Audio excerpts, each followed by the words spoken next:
اور کتابوں میں پرسوں کسی کتاب میں پڑھ رہا تھا کہ 30 پر 2 مرتبہ چبانا کہتے نوالا. کتنے مرتبہ؟ کم از کم 30 پر 2 مرتبہ. جو آدمی 30 پر 2 مرتبہ نوالے کو چبا کر کھاتا ہے اس کے لیے 2 چیزیں دنیا کے اندر انعام. ایک اللہ کے رسول کی سنت کا ثواب ملے گا، دوسرا پیٹ باہر نہیں آئے گا. پانی کا خوب استعمال کرنا. لیکن سب سے بہترین ڈیٹ اللہ کے رسول صلی اللہ علیہ وسلم کا کم کھاؤ کم پیو، حشاش بشاش رہو. ذرہ کھانا پیٹ بھر کو کھانا نہیں کھانا، اتنا کھاؤ کہ بھوک باقی رہ جائے.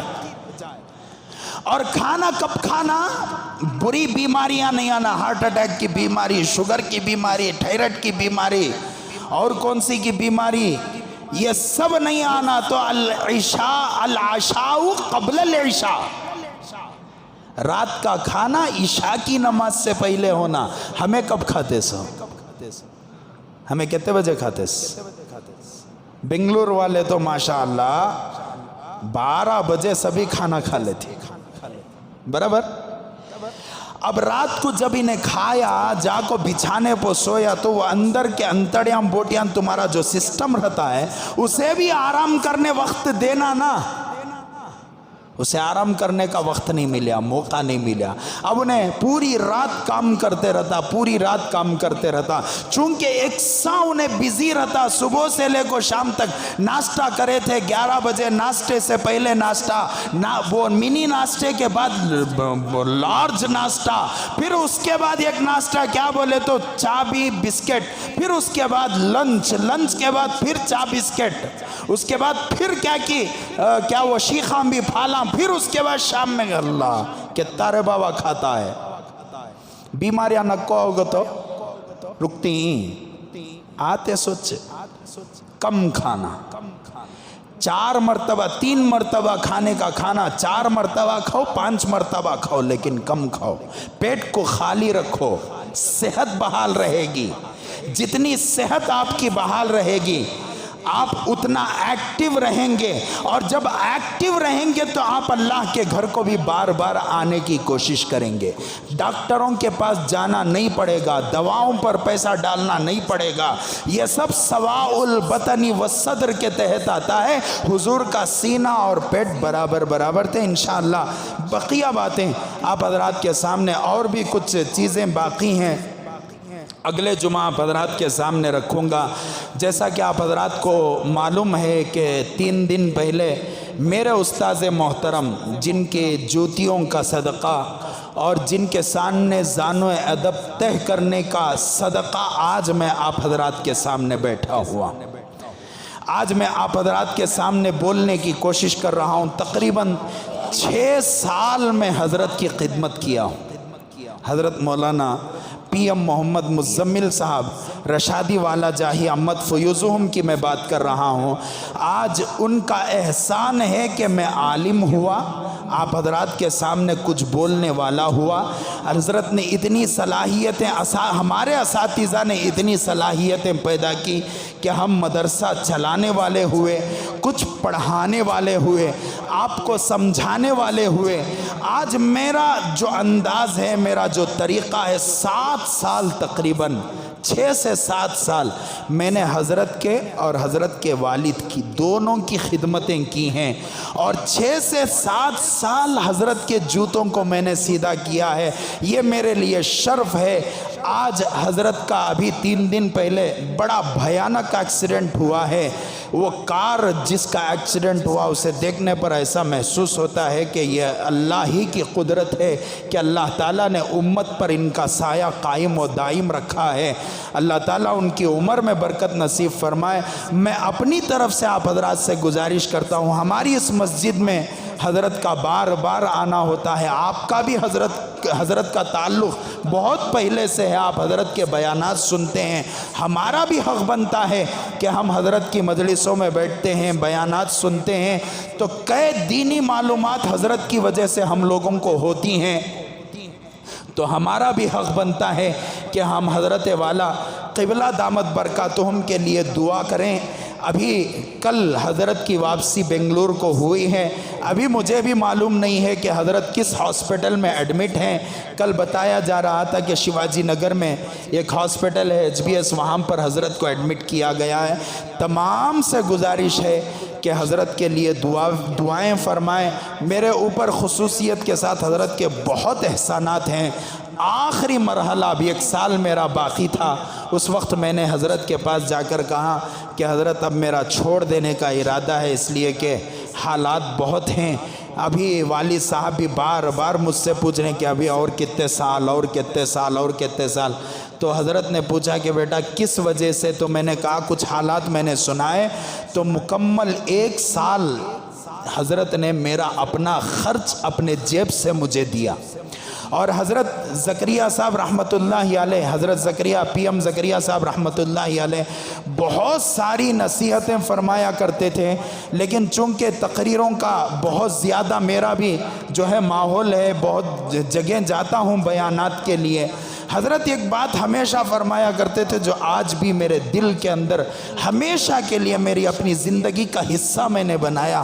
حضرت نے فرمایا تھا ایک مرتبہ کہ بیٹا کبھی کوئی کسی کی تعریف سے خوش نہیں ہونا اور کبھی کسی کی تذلیل سے مایوس نہیں ہونا۔ بیان بہت اچھا کرے، لوگ آن کو تعریف کرے کیا اچھا بیان کرے حضرت، اور خوش ہو گئے دوسرے جمعہ کو اور دھواندار تقریر کر ڈالے۔ خوش ہو کو کیا بھی کسی کی تعریف سے خوش ہو کر جوش میں نہیں آنا۔ اور حضرت دوسرا جملہ فرمائے تھے کسی کی تذلیل سے کون کی ذلیل کریا تو یہ نہیں، کبھی احساس کمتری میں مبتلا مایوس نہیں ہونا۔ کیا رہے اللہ کئی کو تبھی سی کیا کی نہ میں کئی کو تبھی ہوا کہ نہ، مایوس نہیں ہونا۔ بہت احسانات ہیں میرے اوپر اس گھرانے کے۔ میں آپ حضرات سے میں اپنی طرف سے بھی گزارش کرتا ہوں کہ آپ حضرات حضرت والا کے لیے دعائیں فرمائیں، اللہ تعالیٰ ان کا سایہ امت پر تا دیر قائم و دائم رکھے۔